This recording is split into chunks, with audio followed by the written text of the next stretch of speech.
नमस्कार मित्रांनो, मी advocate P Joshi आपल्या सर्वांचं जोशी लिगल टॉक या यूट्यूब चॅनलवर स्वागत करतो. आजचा आपला अत्यंत महत्त्वाचा विषय आहे आणि विषय असा आहे चेक बाउन्स केस. आपल्या सर्वांनाच माहिती आहे की 138 सेक्शन निगोशिएबल इन्स्ट्रुमेंट ॲक्ट हे या चेक बाउन्स केसबद्दल सांगते. पण आपण आजच्या व्हिडिओमध्ये हे समजून घेऊ की नेमकं चेक बाउन्स केस म्हणजे काय, चेक बाउन्स कसा होतो, त्यानंतरची कोर्ट प्रक्रिया काय असते आणि आरोपी आणि फिर्यादीचे काय हक्क आणि अधिकार आहेत आणि लेटेस्टचे सुप्रीम कोर्टचे काय जजमेंट आहेत की जे याच्यावर नवीन पद्धतीने कसा विचार करायचा हे सांगतात. तर चला तर व्हिडिओला सुरुवात करूया. सगळ्यात पहिला विषय असा आहे मित्रांनो की चेक बाउन्स म्हणजे काय. एखाद्या व्यक्तीला चेक दिला कारण त्याला त्या व्यक्तीला पैसे द्यायचे होते, यामुळे त्यांनी त्याला चेक इश्यू केला आणि समोरच्या व्यक्तीने चेक तो बँकेत टाकला. पण बँकेत टाकल्यानंतर 3 रिझन आले त्याला. कोणते इनसफिशियंट फंड म्हणजे बॅलन्स कमी आहे, दुसरं रिझन असं आहे की अकाउंट क्लोज झालेलं आहे आणि तिसरं सिग्नेचर मिसमॅच झालेली आहे. या 3 कारणामुळे जर का तो चेक पास झाला नाही तर त्या केसमध्ये आपण त्याला चेक बाउन्स झाला असं आपण म्हणतो. पण चेक बाउन्स झाल्यानंतर पुढे काय करता येतं तुम्हाला? पुढे तुम्हाला तो जो रिटर्न मेमो आहे की ज्याच्यावर इनसफिशियंट बॅलन्स म्हणून लिहिलेला आहे बँकेनं, तो मेमो घ्यायचा. त्याच्यानंतर चेक बाउन्स झाल्यापासून 30 दिवसाच्या आत लीगल नोटीस पाठवायची मित्रांनो. ज्याच्याकडून तुम्ही चेक घेतला होता त्यांना लीगल नोटीस पाठवायची आहे.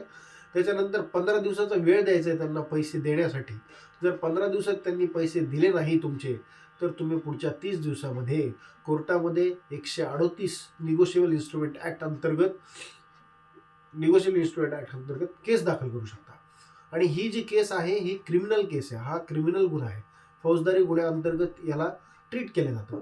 त्यामुळेच याच्या अंतर्गत शिक्षा काय काय होणार आहे मित्रांनो, तर 2 वर्षापर्यंत तुरुंगवास सुद्धा होऊ शकतो आणि जेवढ्या अमाऊंटचा चेक आहे त्या अमाऊंटपेक्षा दुप्पट दंड लावून तुम्हाला किंवा दोन्ही पण तुम्हाला लावू शकते कोर्ट. तर अशा पद्धतीने शिक्षेचं प्रावधान आहे याच्यामध्ये. आता आपण हे समजून घेऊ की कोर्टामध्ये प्रकरण गेलेलं आहे नेमकं, पण कोर्टामध्ये कुठल्या कुठल्या कारणामुळे कोर्ट तुमचं प्रकरण रद्द करू शकते. सगळ्यात पहिल्यांदा जर का तुम्ही 30 दिवसाची जी लिमिट आहे ती जर ओलांडली असेल आणि ती ओलांडून गेल्यानंतरही तुम्ही जर का कंप्लेंट फाईल केली तर तुम्हाला कंडोनेशन ऑफ डिलेचं ॲप्लिकेशन करावं लागतं की माझ्याकडून उशीर झालेला आहे, पण माझा तो उशीर मान्य करून घ्यावा आणि माझी केस दाखल करून घ्यावी. कोर्टाने तो ॲप्लिकेशन जर मान्य केला तरच तुमची केस दाखल होऊ शकते, नाहीतर कोर्ट तुमचं समन्स क्रॅश करू शकते. आता दुसऱ्या जजमेंटमध्ये कोर्टाने असं सांगितलेलं आहे की 138चे बरेचसे प्रकरणं हे पेंडिंग आहेत आणि कोर्ट तर काम करतंय, पण बऱ्याच वेळेला प्रकरणामध्ये वेळ होतोय. त्यामुळे आपण ह्याच्यामध्ये काय करायचं आहे, मध्यस्थी मार्ग काढायचा आहे, तडजोड करायची आहे, कॉम्प्रोमाइज करायचं आहे. जर का अमाऊंट 1 लाखाचीच असेल आणि इंटरेस्ट जर लावला असेल तर इंटरेस्ट मायनस करून, पेनल्टीज मायनस करून, जे काही कॉम्प्रोमाइज होतं ते कॉम्प्रोमाइज करून लवकरात लवकर केस संपवायची आहे. त्यामुळे हे सुद्धा सुप्रीम कोर्टाचे निर्देश आहेत आत्ताचे. आणखीन एक गोष्ट अशी आहे मित्रांनो की आता जर का नवीन 138च्या कंप्लेंटमध्ये जर का आरोपी पैसे देत नसेल, तर तुम्ही आरोपी हजरही होत नसेल तर तुम्ही 143 खाली ॲप्लिकेशन करू शकता. त्या ॲप्लिकेशनमध्ये तुम्हाला असं म्हणता येईल की जर आता आरोपी आला आणि त्याचं म्हणणं जर त्याला मांडायचं असेल तर मिनिमम 50% अमाऊंट त्याने डिपॉझिट केल्याशिवाय त्याचं म्हणणं ऐकलं जाऊ नये असं कोर्टामध्ये तुम्हाला ॲप्लिकेशन करता येते. पण it is a discretion of the court. कोर्टाला ते ठरवावं लागेल की हे ॲप्लिकेशन अलाउड करायचे का नाही ते. तर असे सगळे आहेत.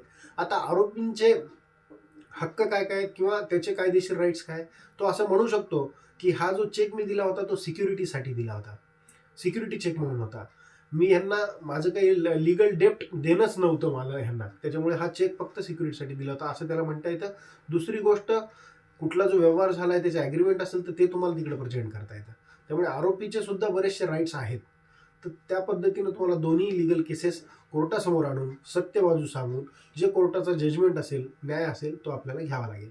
अशा पद्धतीने 138 चेक बाउन्स केसमध्ये संपूर्ण प्रक्रिया तुम्हाला अशा पद्धतीने करता येईल. याच्यामध्ये अजून एक महत्त्वाची गोष्ट आहे की डायरेक्ट FIR होऊ शकते का, पोलीस कंप्लेंट होऊ शकते का, तर नाही. सगळ्यात पहिल्यांदा जर चेक बाउन्स झाला तर तुम्हाला कोर्टाची जी कंप्लेंट आहे ती दाखल करावी लागेल.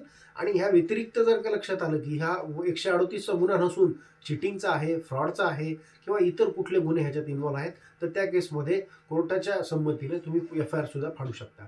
तर हे आजच्या व्हिडिओमध्ये आपण हेच अगदी सोप्या भाषेमध्ये समजून घेतलं ही 138 चेक बाउन्स केसची प्रक्रिया कशा पद्धतीने कोर्टात चालवायची, आणि जर का कोणी कोणाला फेक चेक दिला असेल आणि तो जर इश्यू केलाय पण त्याचं पेमेंट नाही झालं, पास नाही झाला, तर कशा पद्धतीने आपल्याला कायदेशीररित्या पुढे जाता येईल त्या माणसाविरुद्ध आणि आपले पैसे कसे रिकव्हर करता येईल हे आपण अगदी सोप्या भाषेमध्ये आजच्या व्हिडिओमध्ये समजून घेतलेलं आहे. त्यामुळे आजचा व्हिडिओ जर आवडला असेल तर नक्की लाईक करा, शेअर करा, सबस्क्राईब करा. धन्यवाद.